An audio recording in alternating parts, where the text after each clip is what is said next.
The stars never lie, but sometimes they witness terrible truths.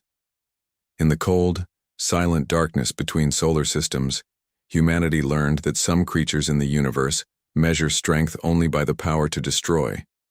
They were about to learn that mercy, the very quality they mocked, would become the thing they feared most. Captain Elena Vasquez stood on the observation deck of the merchant vessel Aurora's Hope, watching a distant nebula paint colors across the viewport. At 42, she had spent half her life hauling supplies between the outer colonies and Earth. Her ship carried medical gear, food synthesizers, and construction materials to the frontiers where families were building new homes under alien stars. It was honest, peaceful work, and she loved every minute of it. Her first officer, James Chen, joined her with 2 cups of coffee. 10 years younger than Elena, he had quick eyes that missed nothing and a smile that could diffuse any tense situation. "Captain, we're 3 hours from Meridian Station. The colonists there will be glad to see us. They've been waiting 2 months for those water purifiers." Elena took a sip. "Any word from the other merchant ships in this sector?" The manifest said the Silver Dawn and Pacific Runner were making deliveries nearby. James's expression darkened. "Nothing for the last 6 hours. Could be solar interference, but it's strange for both of them to go silent at the same time." Before Elena could reply, the ship's comm system crackled. The voice of their sensor officer, Rebecca Torres, came through with an edge of panic that made Elena's blood run cold. "Captain, to the bridge immediately. We have multiple unknown contacts and debris fields detected." Elena ran. The coffee cup dropped from her hand as she sprinted through the corridors, James right behind her. When they burst onto the bridge, her 12-person crew was already at their stations. What she saw on the main display made her stomach twist. Wreckage. Thousands of pieces of metal and composite materials drifted in space, an expanding cloud of destruction. The computer identified hull sections, engine parts, and life support modules. 2 merchant ships, torn apart with such violence that almost nothing recognizable remained. "Rebecca, are there any survivors? Any escape pods?" Elena demanded, gripping her command chair. The sensor officer's hands flew across her console. "Scanning now, Captain. I'm detecting 7 escape pods. Wait, correction. 6 pods. One just stopped transmitting." Her voice broke. "Captain, something destroyed it. Deliberately." "Show me," Elena said quietly. The main screen shifted to tactical data. 6 small blips represented the surviving escape pods, each one carrying precious human lives. Then Elena saw them. 5 massive vessels moving through the debris field like sharks. They were unlike any ship design she'd ever seen, with hulls that seemed to absorb light and weapon arrays glowing with a sickly green energy. As they watched in horror, one of the alien ships fired a precise beam at another escape pod. The small craft exploded silently, and its blip on the tactical display vanished. "They're hunting survivors," James whispered. "Those pods have children in them. Families." Elena felt something cold and hard settle in her chest. She had spent 20 years in space. She'd seen accidents, equipment failures, and the occasional pirate attack. But this was different. This was murder for the sake of murder. This was cruelty as policy. "Battle stations," she said quietly. "All hands to emergency positions." "Captain, we're a merchant vessel," Rebecca protested. "Our weapons are for clearing debris and warding off small asteroids. Those ships are military grade." "I know what we are," Elena replied, "and I know what they are. But there are 5 escape pods still out there with people who trusted us to protect them. Communications. Try to hail those ships. Let them know we're here." The communications officer, David Park, worked his console. After a moment, his face went pale. "Captain, they're responding. Putting it on screen." The alien face that appeared made Elena's skin crawl. It had 4 eyes in a square pattern, skin like rough leather, and a mouth full of serrated teeth. The universal translator converted its words into English, but the contempt in its tone needed no translation. "Human vessel, you are trespassing in Krell Dominion space. These other human ships violated our territory. They have been punished. You will leave immediately or share their fate." Elena stood tall. "This is neutral space according to all galactic treaties. Those ships were carrying supplies to peaceful colonies. The people in those escape pods are civilians, families, children. The alien seemed to find this amusing. Its mouth opened in what might have been a laugh. Children, you interrupt Krell operations because of your young. Your species wastes resources on weak beings who cannot defend themselves. This explains why you have no real power in this galaxy. You are soft, pathetic. Those people did nothing to you, Elena said, anger burning through her fear. They're innocent. Innocent? The Krell commander tilted its head. There is no such thing. There is only strong and weak.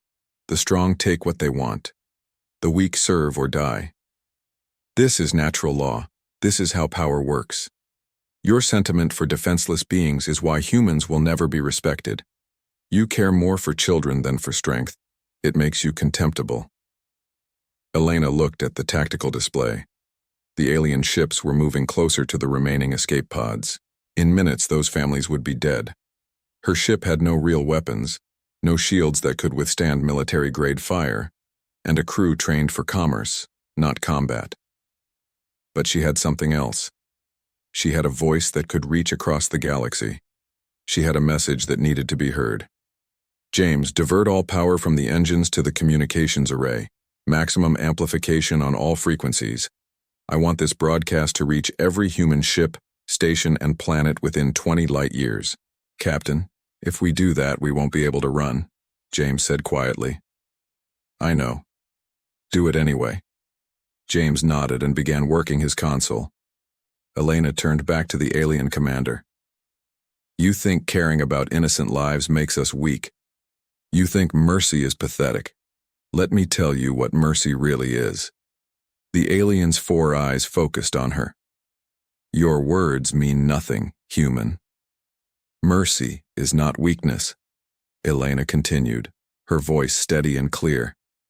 Mercy is the choice to be kind when you have the power to be cruel. Compassion is not pathetic. It's the decision to protect those who cannot protect themselves. You think these qualities make us inferior. You're wrong. They make us dangerous. The Krell commander made a dismissive gesture. Dangerous? You? Your ship has no weapons. Your species has no real fleet. You are nothing. Elena smiled, and it was not a pleasant expression. You destroyed our civilian ships. You murdered our people. You hunted our children like animals. And you did it because you thought we were weak. But here's what you don't understand about humans. When you hurt us, when you kill our innocent, when you make us watch our children die, something happens. Something you've never seen before. She leaned forward, looking directly into the camera. We remember, we unite, and we come for you with everything we have. The alien laughed again. Empty threats from a powerless species. Record this moment, Elena said softly.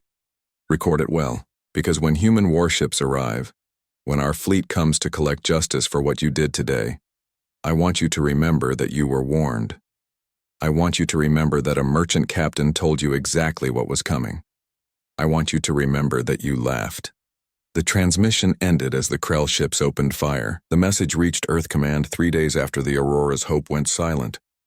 It traveled through relay stations and quantum communication nodes, carrying with it sensor data, tactical recordings, and the final words of Captain Elena Vasquez. By the time it arrived at the military headquarters buried deep beneath the Swiss mountains, it had already been seen by 40,000 people across a dozen colonies and stations. Admiral Thomas Blackwood was in his office reviewing supply reports when his aide, Colonel Patricia Morrison, burst through the door without knocking. Her face was ashen, and she held a data tablet in trembling hands. Sir, you need to see this immediately, she said, her voice tight with barely controlled emotion. Thomas set down his coffee and took the tablet. He was 68 years old, with gray hair and scars from conflicts most people had forgotten.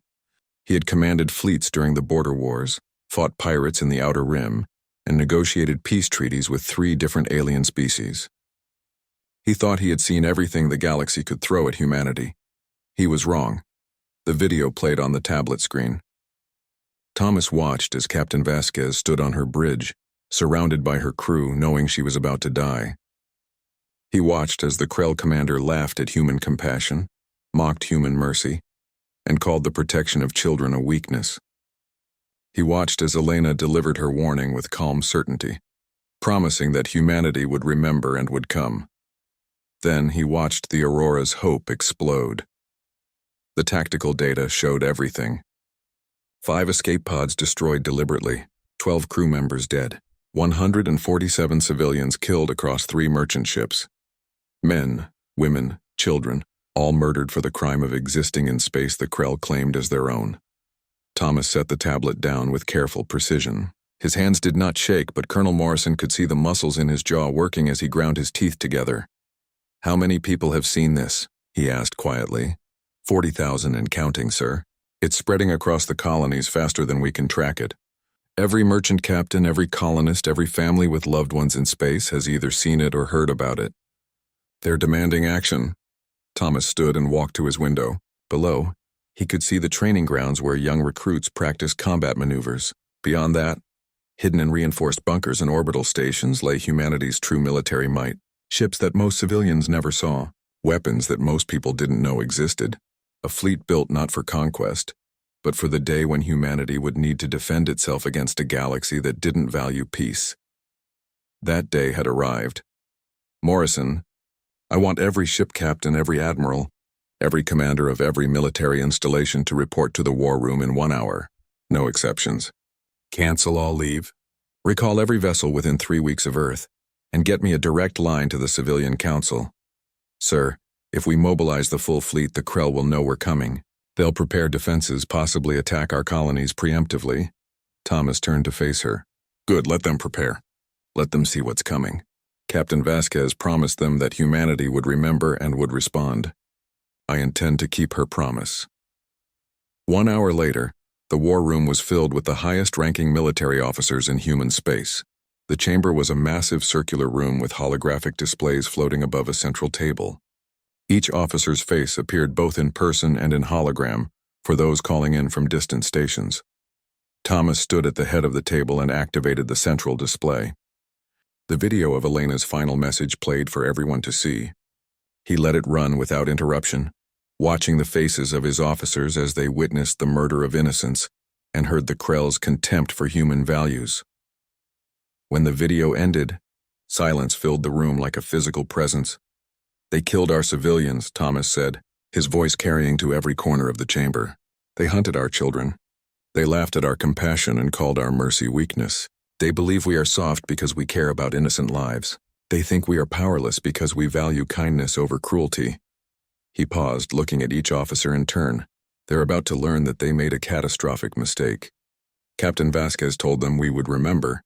She told them we would unite. She told them we would come. Ladies and gentlemen, it is time to honor her words. Admiral Jennifer Wu, commander of the 7th Fleet, leaned forward. "Sir, our intelligence suggests the Krell Dominion has over 200 warships. They've conquered 6 different species in the last century. They're a proven military power with advanced weapons and battle-hardened crews. If we go to war with them, we'll be committing to a conflict that could last years." "I'm aware of the risks, Admiral Wu," Thomas replied. "I'm also aware that if we don't respond to this atrocity, every predator species in this galaxy will see humans as acceptable prey. They'll know that they can kill our people without consequence. Is that the future you want?" "No, sir," Wu said firmly. "I'm simply stating the facts so we go into this with clear eyes." "When do we move?" Thomas smiled, and it was the expression of a man who had finally been given permission to do what he had always known would be necessary. "We move now. But first we're going to send the Krell a message of our own, something they'll understand better than words." He manipulated the holographic controls, and the display shifted to show a star map with human colonies marked in blue and known Krell positions marked in red. The Krell have 17 military outposts in this sector. Each one is lightly defended because they've never faced a real challenge to their expansion. They're confident, arrogant. They think their reputation protects them. Commander Robert Hayes of the Titan's Hammer spoke up. "You want to hit all 17 at once?" "Not just hit them, Commander. I want them erased. Every outpost, every listening station, every Krell presence in human space removed in a single coordinated strike. I want it done so fast and so thoroughly That the Krell High Command wakes up to find that 17 of their installations simply no longer exist. The room erupted in discussion. Officers called out questions about logistics, timing, and strategic implications. Thomas let them talk for a moment, then raised his hand for silence. The Krell believe we're weak because we care about civilians. They think mercy makes us inferior.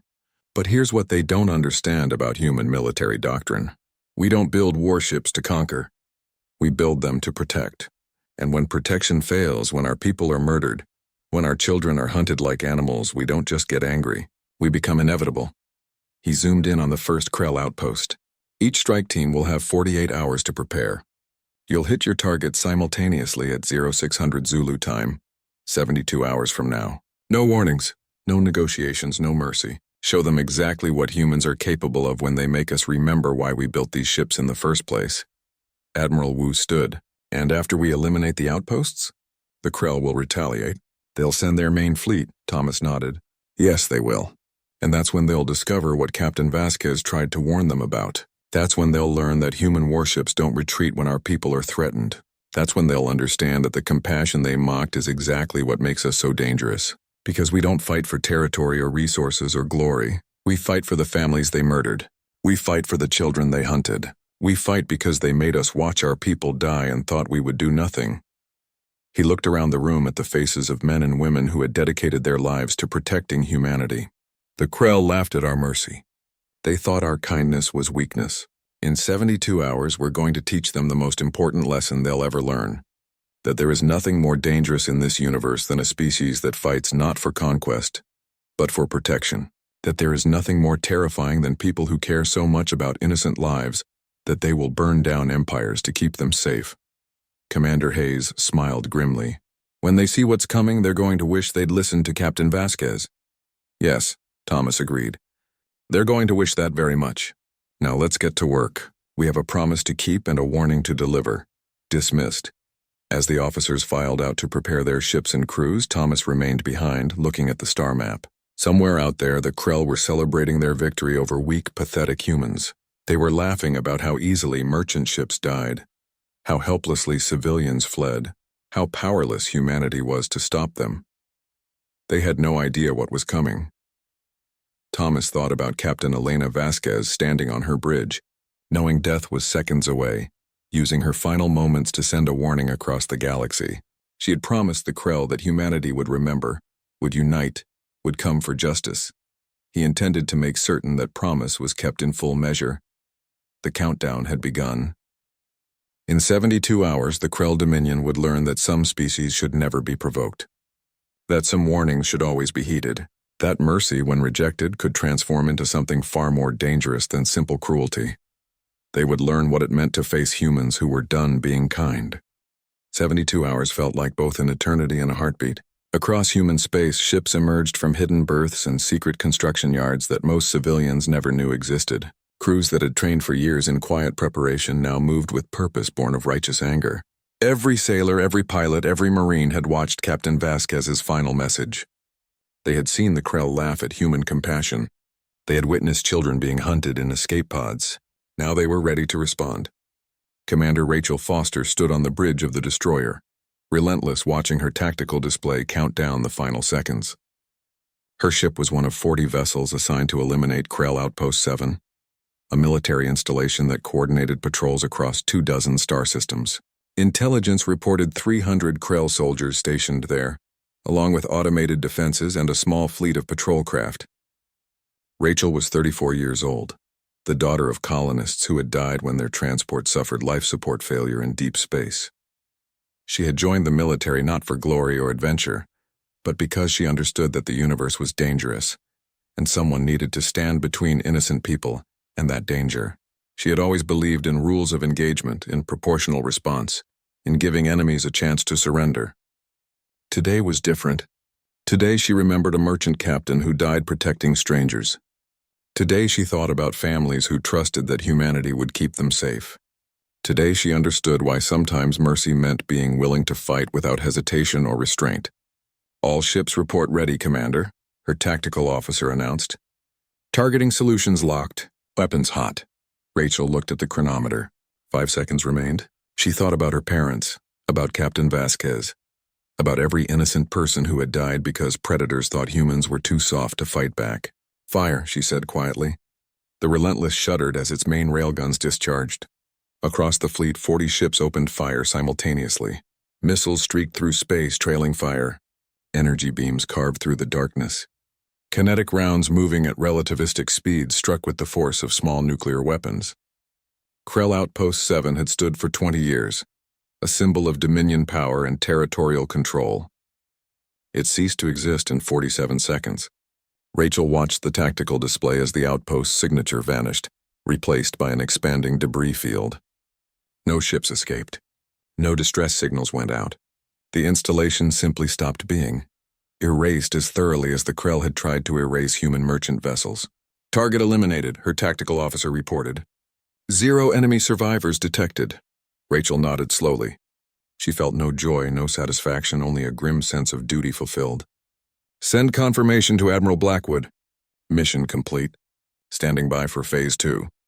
Across 16 other locations, the same scene repeated. Human warships emerged from nowhere, struck with overwhelming force, and vanished before Krell reinforcements could respond. In less than an hour, 17 military outposts were destroyed completely. The Krell presence in human space ceased to exist. On the Krell homeworld, High Commander Vex received the reports with disbelief that quickly transformed into rage. 17 outposts destroyed simultaneously, thousands of soldiers dead. Not a single human casualty reported. It was impossible.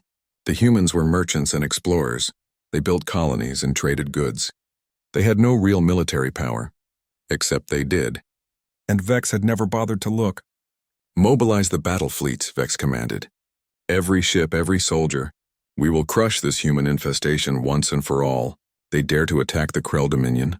We will show them what real power looks like. We will burn their worlds and scatter their people across the void." The Krell Armada was impressive by any measure. 140 warships ranging from massive dreadnoughts to swift attack cruisers. They had conquered worlds and broken civilizations. They represented decades of military might and the culmination of Krell philosophy. That strength was everything, and compassion was weakness.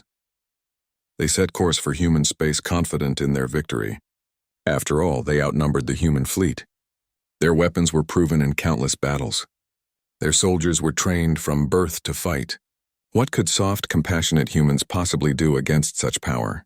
Admiral Thomas Blackwood watched the Krell fleet approach on his tactical display. He stood on the bridge of the dreadnought Unconquered, the flagship of humanity's combined fleet. Around him, officers worked quietly at their stations, each one focused on their task with calm professionalism. "Sir, Krell fleet will reach engagement range in 20 minutes, reported his tactical officer. "They're maintaining attack formation. No attempt at communication or negotiation." "Good," Thomas said. "They've made their choice. All ships, battle formation Delta. Prepare to engage on my mark." The human fleet numbered 87 combat vessels, significantly fewer than the Krell Armada. But numbers told only part of the story. These ships had been built with lessons learned from every conflict humanity had ever faced. Their weapons incorporated technology developed specifically to counter aggressive species. Their defenses were designed by engineers who understood that sometimes peace required overwhelming strength. More importantly, every crew member understood why they were fighting. They weren't conquering territory or gathering resources. They were delivering justice for murdered civilians. They were honoring Captain Vasquez's promise. They were showing the galaxy that human compassion was not weakness, but rather the foundation of something far more powerful. The absolute determination to protect innocent lives at any cost. The Krell fleet opened fire first, confident that their superior numbers would overwhelm the human defenders. Energy beams and missiles filled the space between the fleets. It looked like an unstoppable wave of destruction. Then the human point defense systems activated. Thousands of automated turrets tracked incoming fire with inhuman precision. Countermeasures deployed. Energy shields flickered to life. The Krell barrage that should have crippled a dozen human ships instead resulted in minor damage to 3 vessels. "Return fire," Thomas ordered. "Full salvo. Show them what we built these ships to do." The human fleet responded with coordinated precision that stunned the Krell commanders. Every ship fired in perfect synchronization, concentrating their weapons on specific targets. Railguns accelerated projectiles to speeds that made them nearly impossible to intercept. Missile swarms overwhelmed enemy defenses through sheer volume. Energy weapons designed specifically to penetrate Krell armor cut through their ships like paper. In the first exchange, humanity lost 0 ships. The Krell lost 14. High Commander Vex stared at his tactical display in disbelief. How were the humans doing this? Their ships moved with impossible coordination. Their weapons hit with devastating accuracy. His superior numbers meant nothing when every human shot found its target, and every Krell shot missed or was intercepted. All ships concentrate fire on their flagship, Vex commanded. Destroy their command vessel and they'll fall apart. 40 Krell warships turned their weapons toward the unconquered. The combined firepower was enough to level a small moon. Thomas watched the incoming fire track across his display and smiled. Activate Countermeasure Protocol 7, he said calmly. The Unconquered's electronic warfare suite came online, flooding space with false sensor readings and jamming signals. Half the Krell missiles lost their locks and tumbled harmlessly away. The remaining weapons struck the flagship's shields and armor, causing damage but nothing critical. Sir, they're concentrating everything on us, his tactical officer reported. Should we fall back? No, Thomas replied. Captain Vasquez didn't retreat when facing impossible odds. Neither will we. All ships begin assault pattern Omega. Target their command structure. Let's end this. What happened next would be studied in military academies for generations. The human fleet didn't just fight the Krell Armada. They dismantled it with surgical precision. Every tactic, every maneuver, every shot was calculated not just to destroy enemy ships, but to demonstrate the futility of their aggression.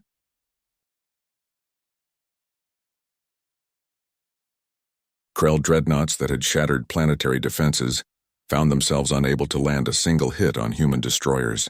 Attack cruisers built for speed discovered they couldn't outrun human missiles. Fighter craft launched with confidence returned as debris. Commander Rachel Foster piloted the Relentless through the battle with fierce determination. Her ship danced between enemy fire, weapons blazing with each pass. She thought about her parents, about Captain Vasquez, about every innocent person who had suffered because the Krell believed compassion was weakness. For the Aurora's hope, she whispered, launching a full spread of missiles at a Krell battlecruiser. The enemy ship's shields failed and the missiles struck home. The battlecruiser broke apart, adding to the growing field of Krell wreckage. Hours passed. The battle that the Krell expected to be a quick victory transformed into a nightmare. Their superior numbers melted away. Their advanced weapons proved inferior to human engineering. Their battle-hardened soldiers discovered that humans fighting to protect innocent lives were more terrifying than any warrior culture. When only 30 Krell ships remained, High Commander Vex finally understood. The humans weren't just winning this battle. They were sending a message to every species in the galaxy, a message written in the wreckage of Krell pride. Request terms of surrender, Vex transmitted, his voice hollow with defeat. Thomas Blackwood looked at the communication request and thought about Captain Elena Vasquez standing on her bridge, offering mercy even as she faced certain death. He thought about the Krell commander who had laughed at human compassion and called mercy pathetic. He thought about the children hunted in escape pods, about families murdered for existing in the wrong space. He opened the channel. His face appeared on Vex's screen, and the Krell commander flinched at what he saw there. Not rage, not hatred, but something far more frightening. Absolute certainty. Captain Vasquez warned you, Thomas said quietly. She told you that humans remember. She told you that we unite. She told you that we would come. You laughed. You called our compassion weakness. You murdered our innocent and thought there would be no consequences. You were wrong. We surrender, Vex said desperately. We acknowledge defeat. We will withdraw from all human territory. You will do more than that, Thomas replied. You will broadcast a message to every species in this galaxy. You will tell them what happened here. You will explain that you attacked human civilians, murdered our children, and laughed at our mercy. You will describe how humanity responded. And you will warn them, High Commander, that any species that harms innocent humans will face the same fate. Vex's 4 eyes widened. You would have us admit weakness to the entire galaxy? I would have you speak truth, Thomas said. Captain Vasquez died to deliver a warning. You will ensure that warning reaches every corner of known space. You will make certain that no other species makes the same mistake you did. That is the price of your survival. The Krell commander bowed his head in defeat. It will be done. Thomas closed the channel and looked around his bridge. His crew watched him with expressions of pride mixed with exhaustion. They had won, but the victory felt heavy. Good people had died to bring them to this moment. Captain Vasquez would never see the result of her sacrifice, but her promise had been kept. Humanity had remembered. Humanity had united. Humanity had come. All ships stand down from battle stations, Thomas ordered. Secure the prisoners and begin recovery operations. And send a message to every human colony and station. Tell them that justice has been delivered. Tell them that Captain Elena Vasquez's warning was heard and honored. Tell them that humanity protects its own, always and without exception. As the fleet began cleanup operations, Thomas walked to the observation window and looked out at the stars. Somewhere out there, other species were watching, learning, understanding. The Krell had learned that human compassion was not weakness, but rather the source of humanity's greatest strength. That mercy, when paired with the will to protect it, became an unstoppable force. Captain Vasquez had been right. Humans don't abandon their own. They don't leave people to die. And they never ever stop hunting those who harm innocents. The galaxy had laughed at human kindness. Now they would respect it, not because humans demanded respect, but because they had proven that compassion protected by strength was the most powerful force in the universe. The battle was over. The message was delivered. And every species that looked up at the stars now understood one simple truth. Humanity had arrived, and the age of predators laughing at mercy had ended forever.